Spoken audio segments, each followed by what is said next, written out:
Matt, did you ever watch the Samuel L. Jackson movie, Snakes on a Plane? Oh, unfortunately, no. This is a cultural blind spot for me. I'm familiar. Right. I know it exists. And I'm familiar with some of the phrases from it. Get these bleeping snakes off this bleeping plane, for example. Something like that. Is that a line, or is that your best guess at what Samuel L. Jackson says? Because it sounds like right up his alley. I think he says, get these mother planes off this mother plane. Oh. Something like that. Okay, so he really does say something like that. Okay. Oh, yeah, Samuel Jackson, he's pretty much required to curse unless it's a Star Wars film or something. Right. Yeah. Well, there was actually a snake on a plane. I should say that again. A snake on a plane. An Air Asia flight had to make an emergency landing because a passenger spotted a snake in an overhead compartment. Landed just for one snake? I know, right? But at the same time, if I'm in that seat underneath the snake, or, can they go from compartment to compartment? Yeah. Yeah. The aircraft was fumigated as soon as it landed, and passengers were placed on another flight as employees searched for the snake. No one was injured, but it doesn't say that they got the snake. So they gassed the plane more or less afterward to either kill the snake or to put it under? Maybe. Put it to sleep for a while? Yeah, so it can't keep going. But it also doesn't say what kind of snake. Right, yeah, because if it's a cobra or copperhead or something, a little bit bigger of a deal than a garter snake. You would think when you're putting your suitcase up, if a python is right there, you'd notice it. But it's just a little guy, then, Yeah, made it on board, let him be. Not a fan of snakes? No, thanks. No. What about the ones, what about the little garter snakes? What about those? When I was a kid, I liked snakes, and I would go looking for garter snakes. And now I don't know what that they give me the creepy crawlies, and the best place for a snake is behind glass at the zoo. Oh, okay. Yeah. Totally. 100%. I do not like snakes. You want to keep all the snakes locked up behind glass, Kate? Yeah, I do. Oh. Yeah, I do. Okay, that seems like a real to-do. Yeah. Does this have anything to do with your Irish heritage? Right? St. Patrick chasing the snakes out of Ireland? Get out of here. Now, don't come back. Tell your friends. You like my St. Patrick impersonation? Now, that was a little hillbilly for St. Patrick. Get on now. Get out of here. Shoo. You don't think that's how St. Patrick sounded? No. Get now. Come on. Get out. You can't stay here. Which is kind of surprising because I know you do a British accent, so. Do I? I don't. Hello. Yes, you do. Yeah, there you go. Hello. Goodbye.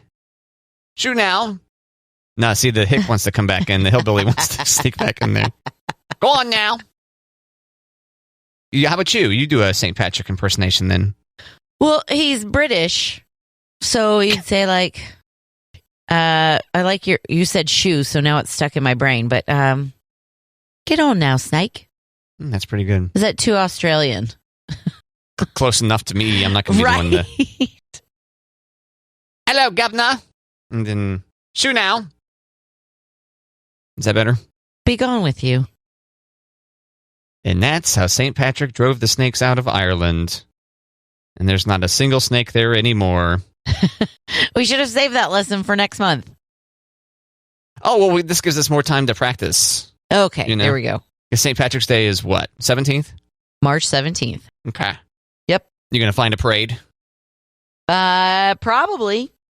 A before weekend, like the weekend before parade, or? Yes, that's when Topeka has their parade, is the Saturday before. Right. And that's where you go represent. That's where we go represent. That's where our fam bam has a float usually, but it's just, it's kind of crazy now because all of my generation, my cousins were all kind of spread out and busy kids' schedules. And so on a Saturday, it's usually pretty hectic to be like, hey, let's all get to Topeka early in the morning, decorate a float, hang out together and have a great time. But it's just kind of hectic now. And so, yeah. You guys aren't as invested as you once were? Is that what I'm hearing?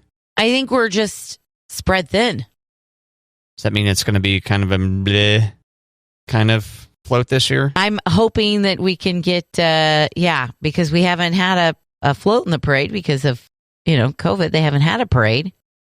So I'm hoping that maybe absence will make the heart grow fonder. But I'm also one of those cousins with busy kids. So like I usually make a point to do it, but I haven't had any scheduling conflicts. And this year I might have scheduling conflicts. So come on, Kate. I know. Kids sports or something? Yeah.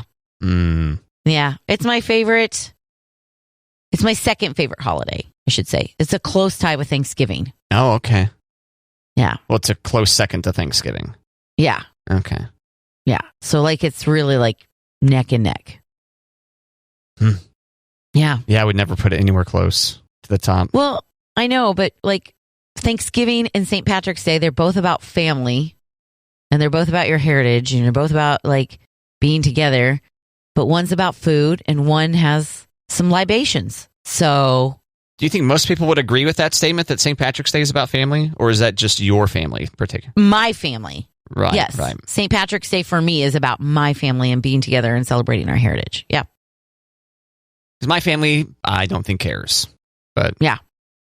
Well, that was my justification with why these two holidays are, for me. Yeah, to me, St. Patrick's Day is just a justification for drinking, really. Yeah. Not getting closer with family at all. No. I get it. Oh, we're not all full-blooded Irish over here like you are. I mean, yeah. Are you Irish at all? Yeah, I think there's a little bit in there. Not much. Yeah. Mm-mm. Sorry. No problem. I know, because there's a good chance we would have been related if there were much more in there. Is that kind of the joke about Irish people? Is that? Nah, they're all like redheaded and inbred. You got the dark hair, though, so you're okay. I have never heard they're all redheaded and inbred. I'm saying that's the stereotype. Oh, my gosh. I'm like, is that a saying? I didn't come up with that. Let me see. If I type in... No, it's not a saying. If I type in inbred... Oh, gosh. Inbred family, inbred meaning, inbred... So it doesn't autofill, so that's good. Okay, inbred... Well, even inbred Irish takes a long time to... It doesn't autofill at all. Huh. How inbred is Ireland? This is from Reddit. Given its small size and relatively small population, I wonder if the majority of people are on average fifth or sixth cousins. And then the first response says, this question is awash in bigoted undertones. Okay. Yeah, I'd never heard that. I blame Conan O'Brien. I think Conan put that idea into my head. Okay. And he's Irish, so I'm allowed to quote him. And he's Irish and a redhead. Right. Mm-hmm. Yeah. But anyway, Kate and I not related, most likely. Nope. Kate, you ever start typing something mean on the internet and then you stop yourself? No. No? You're pretty good? Pretty restrained? I'm pretty restrained. I think it. Let's be 100% honest. I go, I should really, but I don't. Well, it's helpful that you're like 100% lurking on Twitter, right? Yeah, but on Twitter, I can't tell you the last time I was lurking on Twitter. Okay. And then even on Instagram, you're like 99% lurking, right? Yes. So Twitter has been testing this deal, and they've run an experiment on intervening with people, like prompting them with little messages as they're typing something that might be kind of mean or charged. Yeah. And they found out it works a little bit.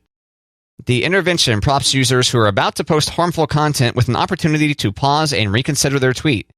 We find that users in our treatment prompted with this intervention posted 6% fewer offensive tweets than non-prompted users in our control. This decrease in the creation of offensive content can be attributed not just to the deletion and revision of prompted tweets. We also observed a decrease in both the number of offensive tweets that prompted users create in the future and the number of offensive replies to prompted tweets. So, yep, Cornell did the study on that, and they're a fancy university I've heard of. Yes, they're a fancy university. Yeah, I feel like maybe I've seen this once where I started typing something, or I think maybe it was on Twitch when I was trying to stream a video game, and it was like, you can't use that word in the title, and I was like, really? That word? Okay. And I started thinking about it. I was like, okay, I guess I could see potentially somebody taking offense to that, but all right. Whatever. I guess. But you're good. You don't need this. I'm not too aggressive on Twitter. No, I think it would have to be something like drastic for me to get mean on Twitter. Yeah, it is kind of tempting to go like, "Hey, moron, here's the way things actually are." Right. And then it's like, do you want to be the guy on the internet who goes around saying, "Hey, moron, here's the way things really are"? I don't know. I don't think you want to be that guy. It doesn't seem like a lane I would take pride in being in, but I could see also not resisting. But. Especially if it's right there. Mm-hmm. Easy for the taking. Yeah, these days I mostly post video game stuff and pictures of my food. I'm kind of taking a break from Instagram, so my food photos have migrated over to my Twitter. Gotcha. Yeah. Stooks is my handle for anyone who wants to follow my pithy, clever tweets. STOOKS on Twitter. Follow me. I need the ego boost. Get that number up there. Have you been playing video games lately with people watching you? No, I've kind of taken a break. I have not been playing very much. I think just a natural break has occurred. Okay. I know. Yeah, my audience is just waiting for maybe tonight will be the notification that Matt's back on. Right? Playing video games poorly. Are they able to like poke you or interact with you to be like, hey, get back to it? As far as I know, no. Okay. Can't. Now, I take turns streaming on Twitch and YouTube, depending on what it is. Particularly, I'm streaming. If it's something that I want to be up for a very long time, I go to YouTube, because Twitch, unless you've got a ton of followers, automatically deletes your stuff after a couple of weeks. Oh, okay. But no, my adoring, forget how many followers I'm up to, like 22, I think. Woo! Moving right along. So, no, but I keep on seeing it. I feel like every week I hear a new, oh yeah, the kids want to be YouTubers. Now, the problem is if everyone wants to be a YouTuber, then it becomes harder to become a YouTuber. Right. So, maybe dream of being a trash man or something. I don't know. No, I feel like I'm slandering trash people. Trash persons. Yes. Yeah. Now, have you guys been playing Switch over there? Have they finally gotten you to play? No. Come on, Kate. Don't you think it'd be fun? Didn't they tell you this? Like, hey, Mom, come on. This would be great. You've already laid the law down. Don't even ask me. Well, I feel like if they ask me, then one of them aren't playing. So... You guys need an extra set of Joy-Con, I guess. Yeah, we've talked about that. Do it. We'll see. Yeah, that way the whole family can play. All four of you guys can play Mario Kart. I don't like Mario Kart. I know. It makes me dizzy. Unacceptable take. I know. Most people really enjoy Mario Kart. They do. My family loves Mario Kart. It gives me a headache. So. That's because you're not playing. No, watching them gives me a headache. Well, that's what I'm saying. It's like motion sickness or something. Like you need to be actively driving one of the cars to not get motion sick from it. Right? How is that? If I'm still watching it. Well, because at least you're paying attention to your own character and you have control over the moves that the character is doing, and thus it's less motion sickening. But you've got the split screen. You're not supposed to be eyeing other people's screen. No, I'm good. You can eventually, but at this point, it's very distracting. Just dial into you just have to focus on your corner. Nah, I'm good. But you haven't even tried. I have tried. I don't like it. You've tried on the Switch? No, I've tried on the Wii. Come on, Kate, that console's like 15 years old. It's a big-ass TV, though. So... Okay. I don't know. What's that have to do with anything? The graphics and everything, and being able to, like, see the game. Well, the graphics are a lot better on the Switch now than they were on the Wii. I'm good. Okay. You guys can have your video games. Fine. I know.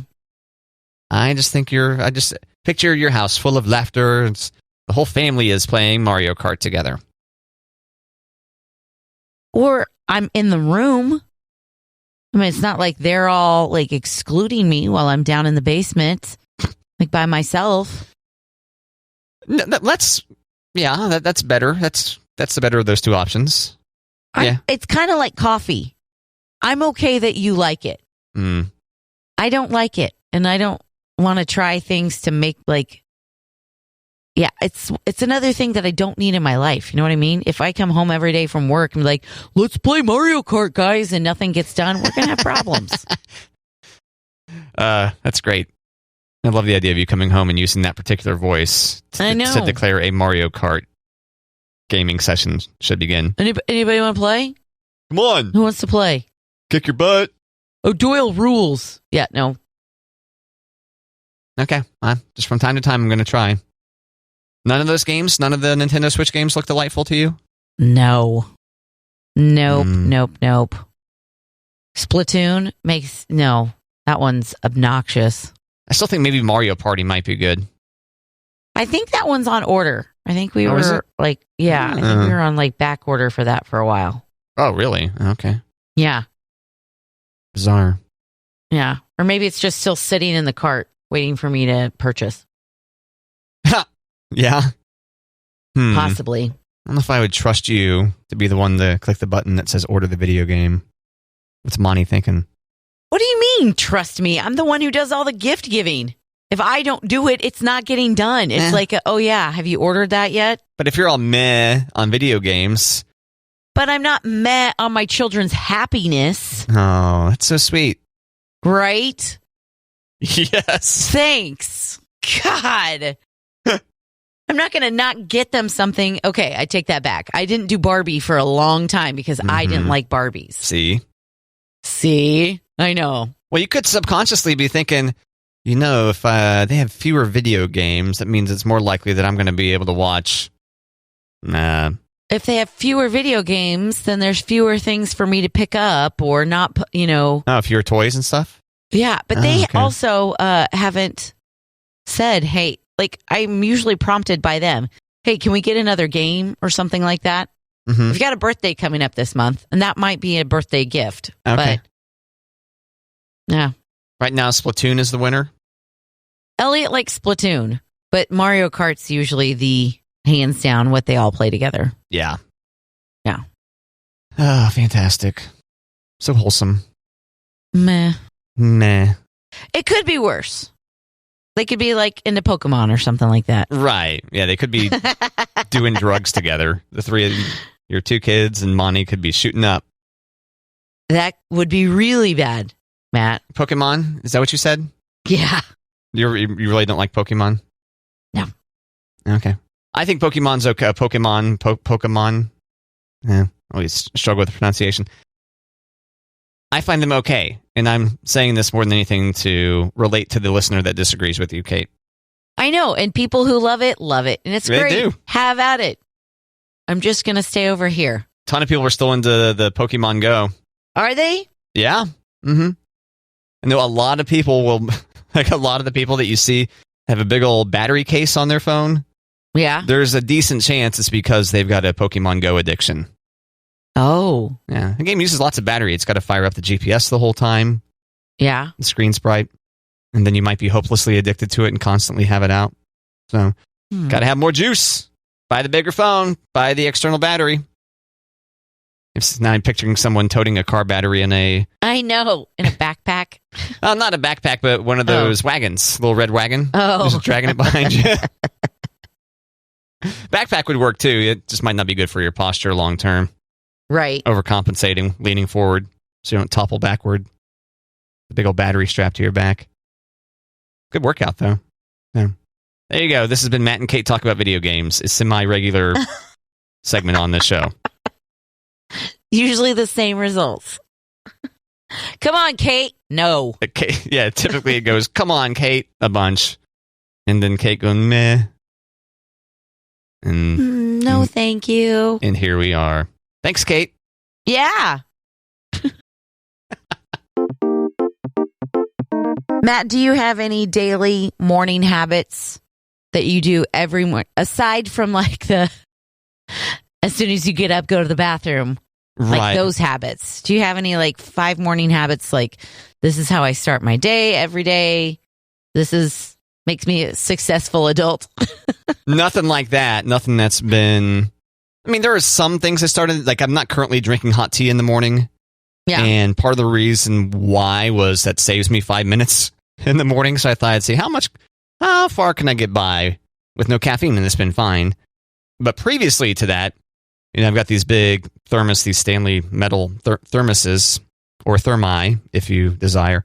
Right. And I would get them done the night before, just to save time in the morning. But as far as, like, are you almost saying, like, ritualistic things? Yeah. Not general, like, I brush my teeth type stuff? Right. No, I guess not. Okay. You? I go in spurts of, like, as soon as I get out of bed, making the bed. Oh, yeah. Mm-hmm. Yeah. I'm right now I'm on an off spurt. Right now it does not get made right after I get out of bed. So okay. I saw an article like 5 easy morning habits that your doctor wants you to adopt. Oh, okay. Your doctor. Okay. Like for better health and a successful day, and to be not a good person, but yeah.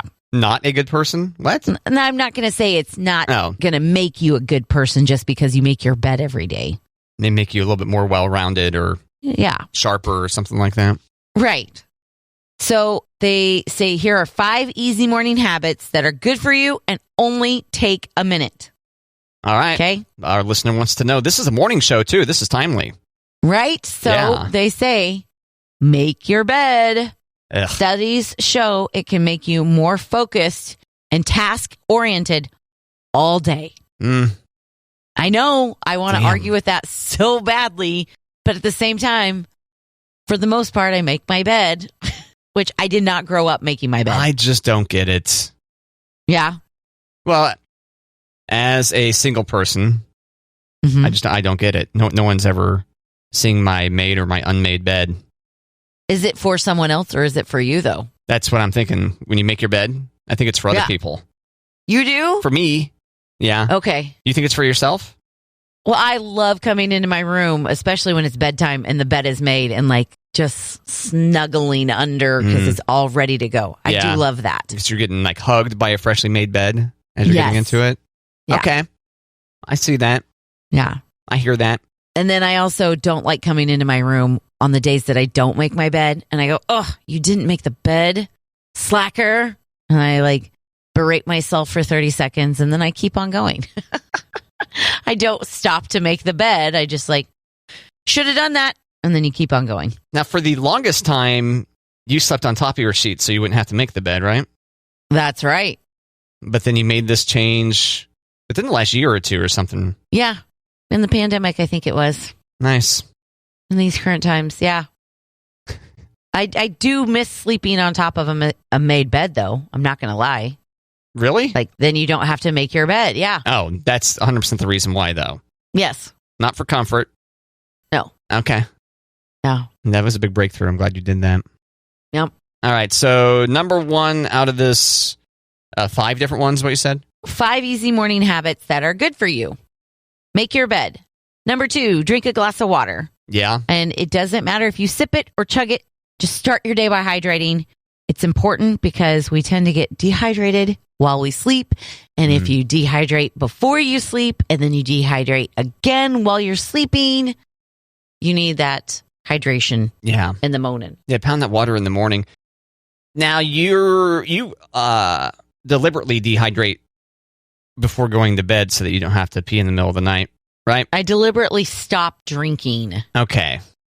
Fair point. Not dehydrate. I try to stop drinking around 6 or 7.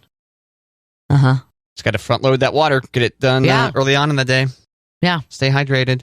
And that's it makes it easier to stop drinking at 6 or 7 if you've had your water because you're good. That's right. Yeah, your body's not craving it. Right.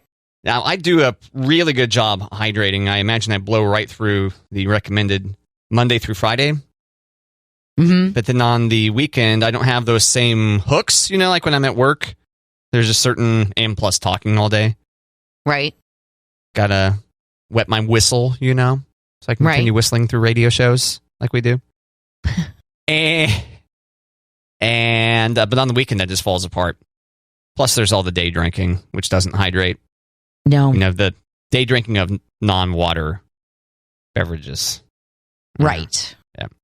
All right, so that's good. Number 1, make the bed. Number 2, have a glass of water. Number 3? Write down something that you're grateful for. Oh. You must say that like you don't carry a notebook with you everywhere, Matt. Well, I do, correct.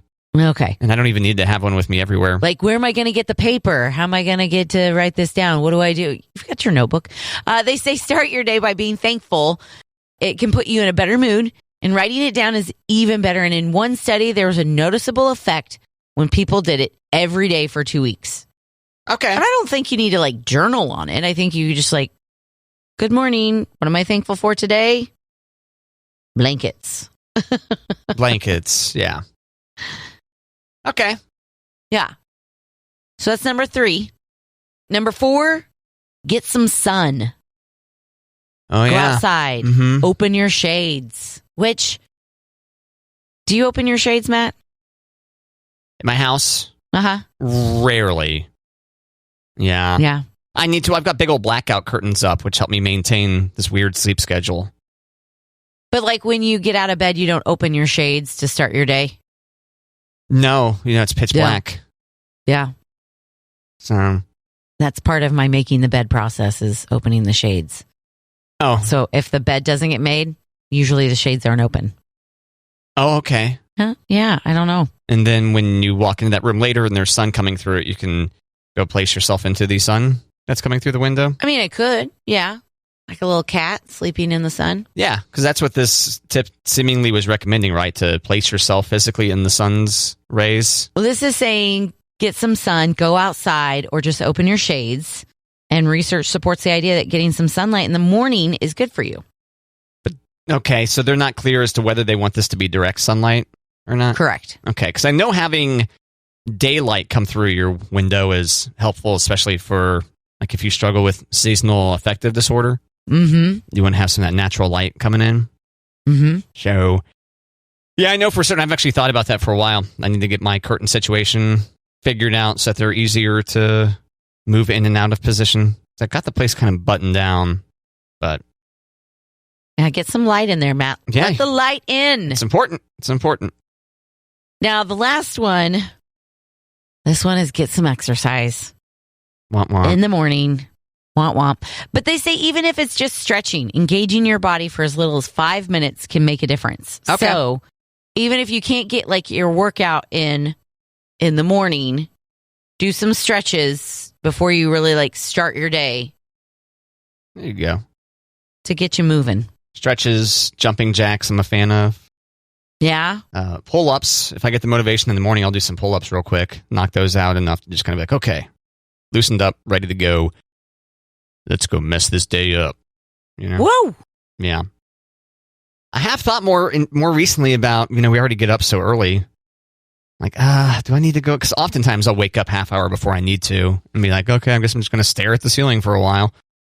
And probably could get on the exercise bike or something during that time.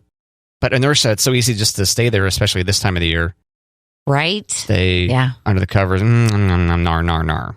Nar, nar, nar, nar, nar. Even if I can't get back to nar, nar land. I know. But you stare at the ceiling where I'm like, I'm just going to close my eyes just a little bit longer. I'm awake, but my eyes are closed. Yeah, I guess that's it more than anything. I'm not really staring at the ceiling. I'm just eyes closed. Yeah, ceiling's not too helpful to stare at. Nope. I don't have anything cool up there. You don't have a ceiling fan? I have a ceiling fan. You're right. I could stare at that. Yeah. I need to put like a TV up there. You should get one of those night lights where they project the stars on your ceiling. Oh, that's a great idea. Yeah. They play little children's tune in the background too while it does that? You could, but they have grown-up ones too, Matt. Oh, really? Oh, Yeah. How progressive. I know. So not everybody has Twinkle, Twinkle, Little Star. You could have white noise, or you could have classical music or your own soundtrack, but then you still have the stars projected on your ceiling. I'm captivated by the stars, going back to Nar Land. Exactly. Well, thanks, Kate. Sure. Do you think you're going to adopt anything from that list? All right, so give me the quick rundown again. What were the top 5 things, or this article, I shouldn't say top 5, but 5 things you should do in the morning to make for a successful, healthy day? Make your bed. Drink a glass of water. Write down something you're grateful for. Get some sunshine and stretch or get some exercise. Yeah, so that's too many things to do, like all of them, but get some sun. I think that's a good reminder. Might even be worth setting on your phone to let you know, like, hey, by early afternoon, get out there and get some of that, before it's too late. But they want you to get it as early in the day as possible. Okay. Right. Well. Eventually, you'll be driving in the sunshine, right? Or are you always driving? Eventually. But if they're saying you should start your day with that, that could be a difficult ask. Yeah. For most people, this time of year especially. The journaling, it's not journaling, writing down something I'm thankful for. Yeah. I don't know. Just writing one thing. I think I could do it if I just put the notebook by my bed.